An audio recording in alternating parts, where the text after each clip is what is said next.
अस्सलाम वालेकुम। हमारे पास अब जैसे कि आपका सेमेस्टर क्लोज़ हुआ है और बुक 2 आपकी स्टार्ट हो गई है। तो अब तो अभी आपने बुक 1 के अंदर जितनी भी चीज़ें की वो की हैं, ठीक है ना? लेकिन बुक 2 के अंदर एट अ टाइम आपको जितनी भी चीज़ें समझाई जा रही हों, बताई जा रही हों, आपने फ़ौरन उसको अपने पास नोट करना है। और अगर आपको ऐसा लगता है कि हाँ भाई मुझे इसका रिवीजन रिक्वायर्ड है, ठीक है ना, या मुझे ये चीज़ समझ नहीं आ रही है, तो आप फ़ौरी तौर पे उसको लिखेंगे। आप अपना टाइम पेंडिंग बिल्कुल भी नहीं करेंगे। ये मेरी तरफ से आपको ऑफ़र है कि मैं आपको बताने से गुरेज़ नहीं करूँगी, लेकिन आपका काम है पूछना, ठीक है ना? तो हम लोग स्टार्ट करते हैं। ये हमारा यूनिट नंबर 3 है, ठीक है ना? और इसके अंदर जो चैप्टर है हमारे पास, वो चैप्टर है हमारे पास 5, जिसमें हम बात करेंगे किसके हवाले से? एक्सप्रेशंस के हवाले से। देखिए, एक्चुअली अब जो है ना, मैथ्स की आपके पास एक ब्रांच स्टार्ट हुई है जिसे हम अलजेब्रा कहते हैं। तो बेसिकली अलजेब्रा होता है क्या है? The branch of mathematics that involves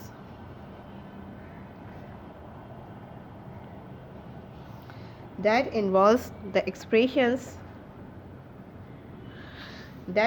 expressions with variable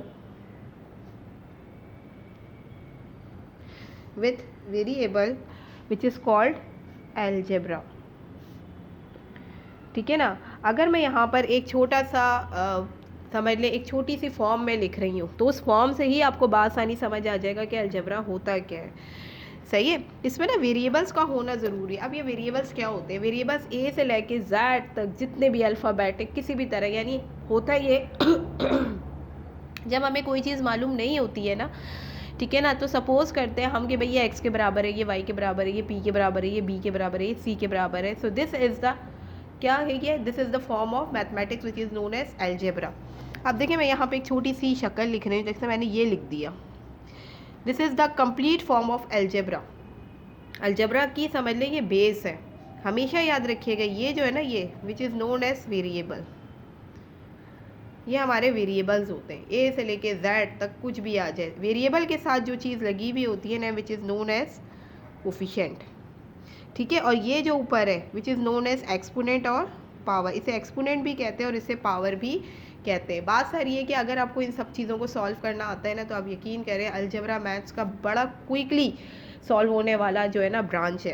अब जैसे यहाँ पे इन्होंने कुछ एग्जांपल दी। एक और बात, अलजेब्रा में मल्टीप्लिकेशन का साइन नहीं लगाया जाता, ठीक है। अलजेब्रा में मल्टीप्लिकेशन का साइन नहीं लगता, ठीक है। हम ब्रैकेट इस्तेमाल करते हैं कि हम डायरेक्ट उसका सोल्यूशन देते हैं। अब जैसे ये लिखा हुआ है 6D, अब देखो इसके अंदर डी वेरिएबल है, किसका है? 6 का। तो 6 क्या हो गया हमारे पास? कोफिशिएंट हो गया। और डी क्या हो गया हमारे पास? वेरिएबल हो गया। अब इसको पढ़ेंगे कैसे? इसको पढ़ेंगे इस तरह से, 6 टाइम डी, ठीक है ना, यानी 6 टाइम डी। ये आपस में क्या हो रहे हैं? प्रोडक्ट हो रहे हैं, मल्टीप्लाई, लेकिन साइन इसमें नहीं लगता। इसी तरह यहाँ इन्होंने लिखा हुआ है एन एस टी, इसे कैसे पढ़ेंगे? 9 time S time T, 9 time S time T, ठीक है ना। अलजेब्रा की फॉर्म्स को पढ़ने की टेक्निक है। यहाँ पर भी देखें कोई साइन नहीं है, तो ये आपस में क्या हो रहा है? मल्टीप्लाई, लेकिन मल्टीप्लाई का निशान हम नहीं लगाते अलजेब्रा में। इसी तरह देखिए ये एम एन है, तो एम एन का मतलब क्या? M time n. तो इस तरह से अगर सवालात में भी आएगा तो आपको इसको इसी तरीके से सॉल्व करना होगा। इसी तरीके से आपके देखें, मैंने अभी आपको बता दिया कि जो न्यूमेरिकल फिगर होता है या न्यूमेरिकल फैक्टर होता है, जैसे मैंने अभी आपको बताया, यहाँ पे 6 कोफिशिएंट है, यहाँ पे 9 कोफिशिएंट है, ठीक है। यहाँ कुछ नहीं है, तो जब कुछ नहीं होता तो 1 होता है, तो इसका कोफिशिएंट क्या हो जाएगा? 1 हो जाएगा। हमेशा याद रखिएगा, अगर आपके पास ये वेरिएबल है, ठीक है ना, तो अगर उसका कोफिशिएंट नहीं दिया हुआ, ना 2 दिया, ना 3 दिया, ना 4 दिया, ना 5 दिया, ना 6 दिया, ना 7 दिया, वट एवर कोई भी डिजिट नहीं दिया, तो आप याद रखिएगा उसका कोफिशिएंट हमेशा 1 होता है। और 1 कभी आप किसी भी सवाल में नहीं देखेंगे 1x लिखा हुआ, 1p लिखा हुआ हो। सिर्फ x लिखा हुआ होगा, p लिखा हुआ होगा, y लिखा हुआ होगा, लेकिन हम कंसीडर करते हैं कि भाई इसका कोफिशिएंट क्या है? ऑलरेडी 1 है। ये चीज़ आपने याद रखनी है।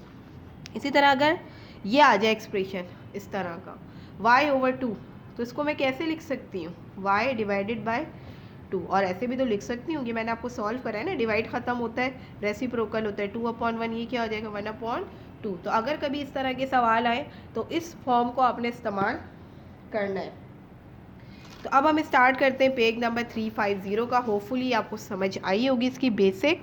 पेज नंबर 350 की बहुत आसान है लेकिन तवज्जो तलब है। अगर जल्दी जल्दी करोगे ना, वो बहुत अच्छी बात है कि आप मेंटल मैथ्स अपनी अप्रोच करना चाहते हो, लेकिन मेंटल में मतलब दिमाग के अंदर उसको सॉल्व कर रहे होते हो, लेकिन उसको कॉपी पे भी करो। जब आप 10 से 12, 13, 14, 15, 16 रोज़ाना अगर आप 5-5, 6-6 सवाल करेंगे ना, फिर आप ऐसे हो जाएंगे सवाल देख के आंसर बताएंगे। लेकिन इट रिक्वायर्ड अ टाइम और अ प्रैक्टिस, बस, बाकी कुछ भी नहीं है। ये बात नहीं है कि आपको समझ नहीं आ रहा, समझ आपको सब कुछ आता है, बट आप टाइम नहीं दे पाते। आप टाइम दे सब्जेक्ट को, ठीक है। जल्दबाजी अच्छी बात है, लेकिन इतनी स्पीड में काम करते हैं फिर गलतियाँ होती हैं। अलजबरा के अंदर जो सबसे बड़ी मिस्टेक आती है ना, वो आती है साइन की। और अगर आपने जल्दबाजी में साइन गलत लगा दिया तो आप समझे पूरा सवाल आपका रॉन्ग हो गया। तो ये कुछ प्रिकॉशंस हैं जो मैंने आपको बता दी जब आप अलजबरा के सवालात करेंगे। पेज नंबर 350 पे देखिए, इन्होंने बोला इवैल्यूएट करना है। इवैल्यूएट का मतलब ये होता है कि आपको वेरिएबल्स गिवन है और उसमें से वेरिएबल का वैल्यू गिवन है, उसको आपने इवैल्यूएट करना है, यानी उसको पुट करके आपने उसकी वैल्यू निकालनी है। एग्जाम्पल नंबर 1 देखिएगा। हमारे पास एग्जाम्पल नंबर 1 जो है वो है 2n, ये मैंने पहले भी कराया आपको सवाल, और n की वैल्यू उन्होंने क्या दी है, -4, ठीक है। If n is equals to -4। अब बड़ा आसान है ये, कोई मुश्किल नहीं है। अब ज़रूरी नहीं है यहाँ पे n है, यहाँ m भी आ सकता है, यहाँ p भी आ सकता है, यहाँ x भी आ सकता है, यहाँ y भी आ सकता है, वट कुछ भी आ सकता है, ठीक है ना। और यहाँ वो बोले n की वैल्यू नहीं, यहाँ x गिवन है, तो यहाँ लिखा हुआ होगा x इज इक्वल्स टू -4। सही एक्सप्रेशन ये कहलाते हैं। देखिए ये एक एक्सप्रेशन है कि n+3, ठीक है, मल्टीप्लाई किससे हो रहा है, 2 से। तो हमेशा मैथ्स का रूल रहा है, पॉलिसी रही है कि सबसे पहले ब्रैकेट सॉल्व होता है। तो आपने क्या करना है, वैसे तो देखो मेरे जहन में तो फ़ौरन आंसर आ गया, लेकिन आप कर आंसर निकालेंगे।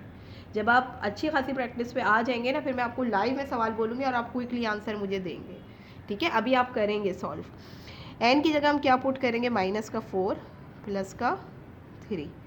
तो ये 2 प्लस माइनस माइनस, साइन की मल्टीप्लिकेशन भी पता होनी चाहिए। प्लस प्लस प्लस होते हैं, एक जैसे साइन हमेशा प्लस होते हैं। माइनस माइनस करते प्लस है, साइन माइनस का लगाते हैं, ठीक है। एक जैसे साइन हमेशा ऐड होते हैं, तो प्लस प्लस प्लस होगा, ठीक है। माइनस माइनस करते प्लस है, साइन माइनस का लगाएंगे, आगे आप देखिएगा आएगा। इसी तरह प्लस माइनस माइनस, एक जैसे साइन हमेशा माइनस होते हैं।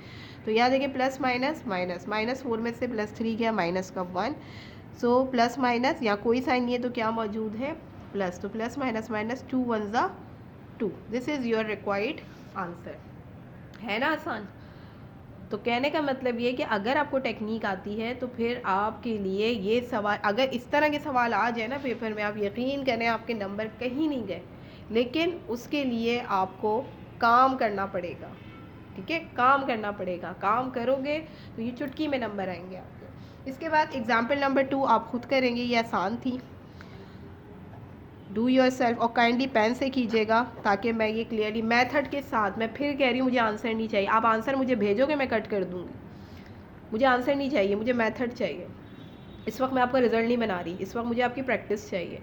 तो आप मुझे मेथड, जैसे मेथड बुक के अंदर है वही मेथड ये है, तो आप बुक के मेथड को सामने रख कर जो है ना ये सॉल्व किया जा रहा है और आपने भी एज इट इज़ सॉल्व करना है। एग्जाम्पल नंबर 3 देख लीजिए। ये मुझे ऐसा फील हो रहा था कि आप जब ये सवाल देखेंगे ना आपको लगेगा भाई क्या करना है इसमें, बहुत मुश्किल है, हालांकि बहुत आसान है।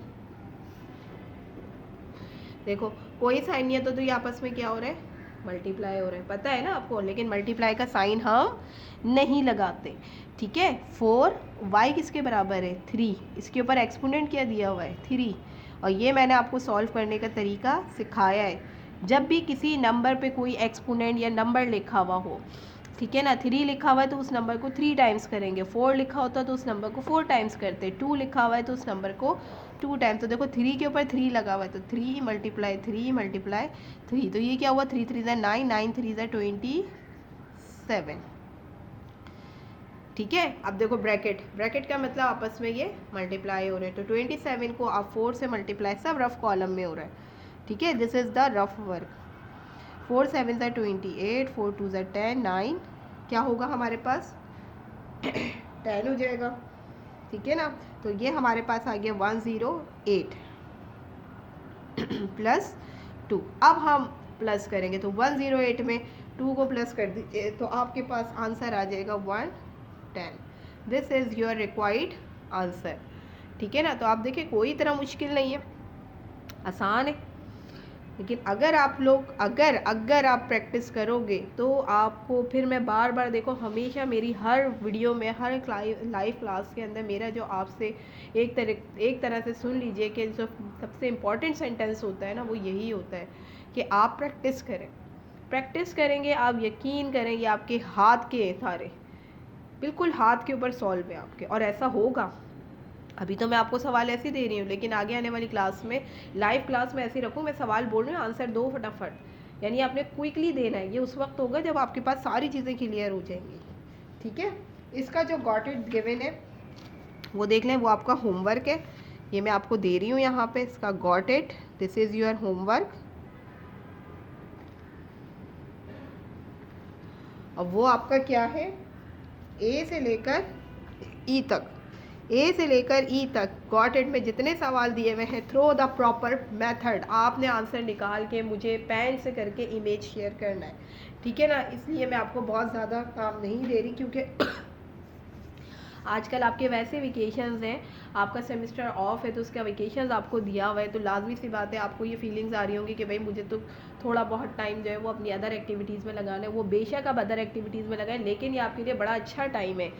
ठीक है। This is your golden time आपकी लाइफ का, आपकी स्टडी का। तो अभी आपके पास किसी चीज़ का बर्डन नहीं है, तो आप अपनी ना इस बेस को स्ट्रॉन्ग कर सकते हैं, ताकि एक महीने का प्रोग्रेस जब मैं आपका डिमांड करूं, यानी जनवरी के बाद मैं अगर फरवरी में आपका प्रोग्रेस डिमांड करती हूँ, ठीक है ना, तो मुझे उसके अंदर ना बहुत अच्छे नताइज मिले।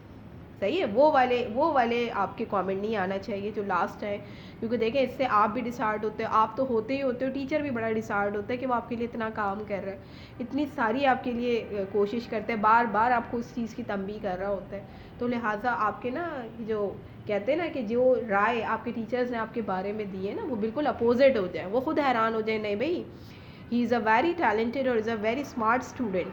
तो ये उसी वक्त पॉसिबल है कि जब आप ये काम अच्छे तरीके से कर लीजिए। अगर कोई कन्फ्यूजन आता है, किसी किस्म की कोई क्वेरी है, तो जब मैं लाइव में आपके साथ कनेक्ट होंगी, कल भी मेरा रिकॉर्डेड लेक्चर है, तो जब मैं कल लाइव आपसे कनेक्ट होंगी, कल का जो मेरा रिकॉर्डेड लेक्चर है ना, उसके अंदर हम ये देखेंगे कि हमें ना लेट करना है वैल्यूज़ को। कुछ वर्ड प्रॉब्लम्स गिवन होंगी तो उनको हम कैसे सॉल्व करेंगे, इससे रिलेटेड कुछ और भी प्रॉब्लम्स मैं आपको दूंगी प्रैक्टिस के लिए, ताकि आपकी उसकी अच्छी तरह प्रैक्टिस हो जाए। ठीक है ना। तो आज मैंने सिर्फ आपको इवैल्यूएशन का टॉपिक रखा है। सही, आप बिल्कुल क्लियर होमवर्क करके देंगे, साफ़ सुथरा काम करके देंगे, कोई किसी चीज़ की जल्दबाजी नहीं है। आप बहुत जल्दी में लगे हुए होते हैं, भाई धड़ से काम हो जाए, काम के अंदर अपनी तरतीब लेकर आए। सही है ना। लाइन मेकिंग का ख्याल रखें, वर्ड्स को बनाने का ख्याल रखें। जल्दी किस चीज़ की, किस बात की जल्दी है, कौन कहाँ भाग रहा है, किस चीज़ की जल्दी है आपको। और ये तो मैं अब नोट भी कर रही हूँ कि भाई अगर मुझे फील होगा कि भाई आप होमवर्क इतनी जल्दी कर लेते हो और तरीके से नहीं कर रहे, ज़ाहिर है जल्दी में जो है बस आ गया, तो फिर ज़ाहिर है टीचर तो आपको काम ज़्यादा देगी, क्योंकि इस लेवल के ऊपर स्टूडेंट कम से कम 1 घंटा तो बैठे घर के अंदर। अगर एग्जामिनेशन पीरियड नहीं है तो कम से कम 1 आवर की स्टडी आपकी ज़रूर होना चाहिए। पढ़ने वाला स्टूडेंट जो होता है, जो आगे फ्यूचर में कुछ ना कुछ बनना चाहता है, तो होपफुली आपको मेरे ये सारे पॉइंट्स जो है वो ज़रूर कंसीडर करेंगे और इस पर तवज्जो देंगे। ठीक है ना। किसी भी किस्म का कोई मसला आए, आप उस प्रॉब्लम को कलेक्ट करें। जैसे मैं आपके साथ लाइव कनेक्ट होंगी, इंशाल्लाह मैं सबसे पहले आपके प्रॉब्लम्स को हल करूँगी, फिर आफ्टर ऑल हम अपने टॉपिक को कंटिन्यू करेंगे। जज़ाकल्लाह।